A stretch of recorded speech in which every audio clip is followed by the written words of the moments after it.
A few years ago, I had an experience with my good friend that taught me a lesson in a very profound way. My friend and his wife were experiencing some tough times. This wonderful woman was a young mother of 5 and had experienced some health challenges. One Sunday, in the middle of church, I was informed that when my friend went home in between church classes to check on his wife, he found that she had passed away. I left my meetings and rushed to his house. Along the way, I picked up another close neighbor. When we arrived, my friend's children were still at church and had not yet heard the news.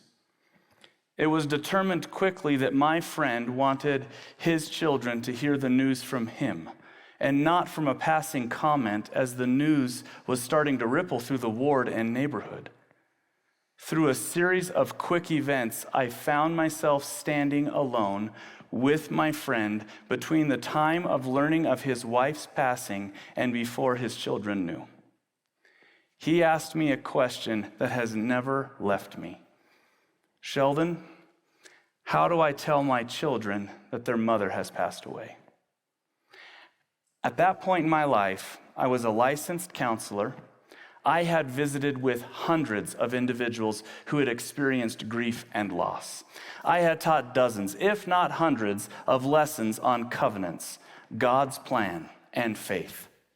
And yet, in that moment, I had nothing to say. We hugged and cried.